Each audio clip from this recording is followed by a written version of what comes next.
అయోధ్య అయోధ్య అయోధ్య రామమందిరం రామమందిరం రామమందిరం దేశమంతా ఇదే చర్చ. ఇప్పుడు కొత్త గుడి అట్లా కట్టిండ్రు, తలుపులు ఇట్లా పెట్టిండ్రు, ఓపెనింగ్ అట్లా చేస్తారట, వాళ్ళు వస్తారట, వీళ్ళని పిలిచిరట అని అందరు మాట్లాడుకుంటున్నారు.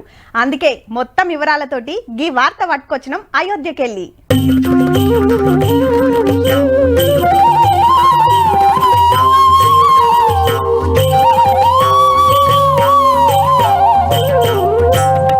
అయోధ్యలో రామయ్య దర్శనానికి ఆలైనట్టే ఈ 22 తారీఖు అంటే మల్ల సోమవారం నాడే గుడి ఓపెనింగ్. పగటిలి 12 గంటల 15 నిమిషాలకెళ్ళి అర్ధగంట సేపు నడుస్తుంది కార్యము. రాముల వారి విగ్రహ ప్రాణ ప్రతిష్టకు అదే మంచి ముహూర్తమాట. గర్భగుడిలో పూజలు చేసే భాగ్యము అందరికి లేదు, ప్రధానమంత్రి మోడీ సార్ కు మాత్రమే. లోపలికి పోయేది ఇంకో నలుగురే. Uttar Pradesh CM Yogi sir, governor Anandiben Patel, RSS పెద్ద మోహన్ భగవత్, రామ జన్మభూమి ట్రస్ట్ అధ్యక్షుడు మహంత్ గోపాల్ దాసు. కార్యం దగ్గరుండి జరిపిస్తాడు కాబట్టి దీక్ష పట్టిండు మోడీ సారు. పండుగ నాటి దాకా రోజుకు ఒక పూట భోజనమే.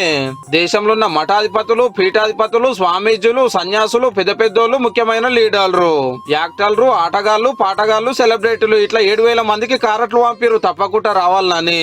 అయితే రామభక్తులు ఆ దినం రావద్దు, అందరికి తక్లీఫ్ అవుతుంది, మర్నాడు సంధి రావాలని ముందే సాటింపేసిర్రు.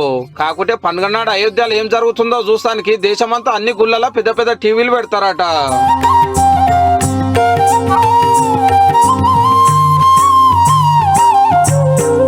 పెద్ద యాగశాల కట్టిండ్రు, 45 టన్నుల లడ్డూలు తయారైతున్నాయి భక్తుల కోసానికి. కొత్త గాలి మోటార్ డిపో, కొత్త రైలు స్టేషన్ కట్టిర్రు.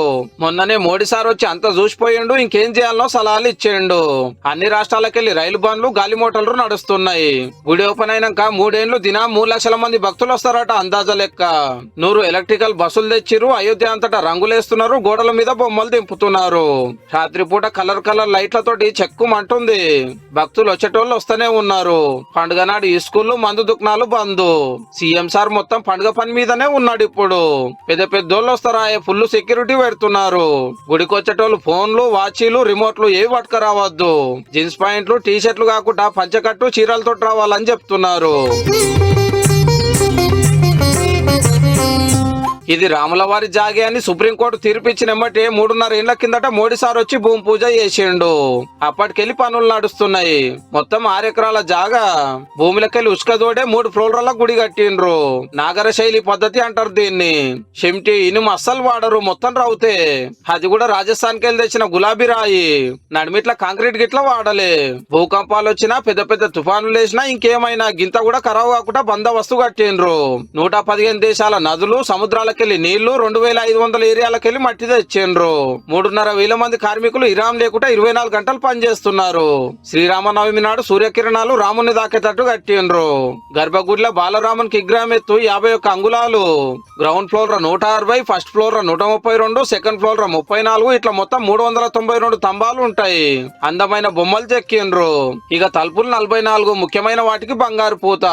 ఈ పంతనం మన హైదరాబాద్ శిల్పులదేనుల్లో. మహారాష్ట్రలో ఉన్న బాలార్షాకెళ్ళి టేకు తెప్పించి 60 మంది కష్టపడితే గింత ముద్దు కొడుతున్నాయి. 8 అడుగులు ఎత్తండి, 12 అడుగులు వెడల్పు గర్భగుడి తలుపు. మిగిలిన తలుపులన్నీ కూడా 8 అడుగులు ఎత్తు, రకరకాల వెడల్పులు ఉన్నాయి. రామయ్య పాదుకలు తయారు చేసింది కూడా మనోళ్లే. బోయినపల్లిలుండే రామలింగాచారి ఇంకో 6 25 రోజులు తిప్పల పడితే ఇంత మంచిగా వచ్చినాయి. బంగారం, వెండి, రాగి, సత్తు, తగలం కలిపిన పంచలోహ పాదుకలు. శ్రీరామచంద్ర వారు విష్ణుమూర్తికి సంబంధించినవి ఏమేమి ఉండాలనేది ఆలోచన ప్రకారంగా మేము ఇక్కడ శంకు, ఇక్కడ చక్రం, ఇది శంకు చక్రం. ఈ భక్తుడు 8 కిలోల ఎండి పాదుకలు చేపించి పాదయాత్రగా తీసుకుపోతున్నాడు. గుడి కోసం ఇప్పటికే 1000 కోట్లకు మీద ఖర్చు అయ్యిందట. మొత్తం కట్టేతానికి ఇంకో 1.5-2 ఏళ్లు కావచ్చు. ఇప్పుడైతే ఇది కట్టి ఓపెనింగ్ చేస్తారు అన్నట్టు.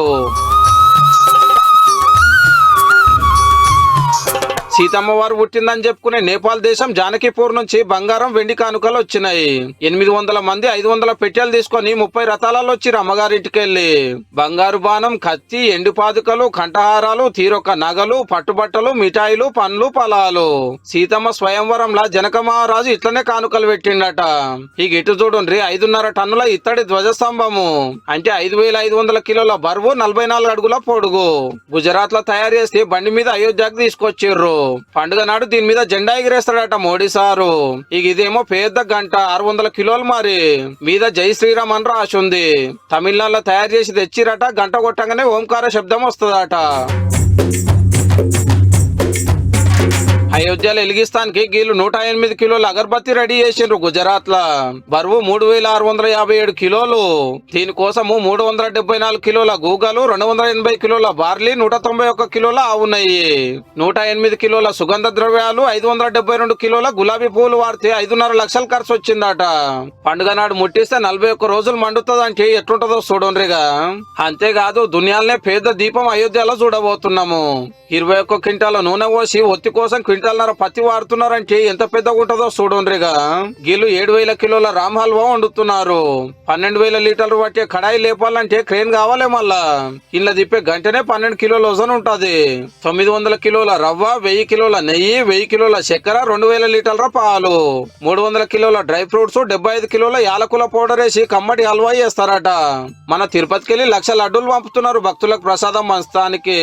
ఇక అన్నదానం కోసం మస్తు మంది టన్నుల కమానం బియ్యం, సరుకు సౌదాలు పంపుతున్నారు అయోధ్యకు. రామయ్య అక్షింతాలు ఇంటింటికి చేరినాయి. అయితే గుడి మొత్తం గట్టక ముందుకే ఓపెనింగ్ చేస్తున్నారు. అంత అయ్యే వరకు ఇంకో 2 ఏళ్ళు పట్టొచ్చునట. గంత ఆత్రం ఎందుకు, పద్ధతులు మర్చిపోతారా? మేము రామని 4 స్వామీజీలు బాజాప్తా చెప్పిండ్రు. పార్లమెంట్ ఎలక్షన్ల కోసం రాముని పేరు మీద రాజకీయాలు చేస్తున్నారు. మేము కూడా పోమని కాంగ్రెస్ పార్టీ.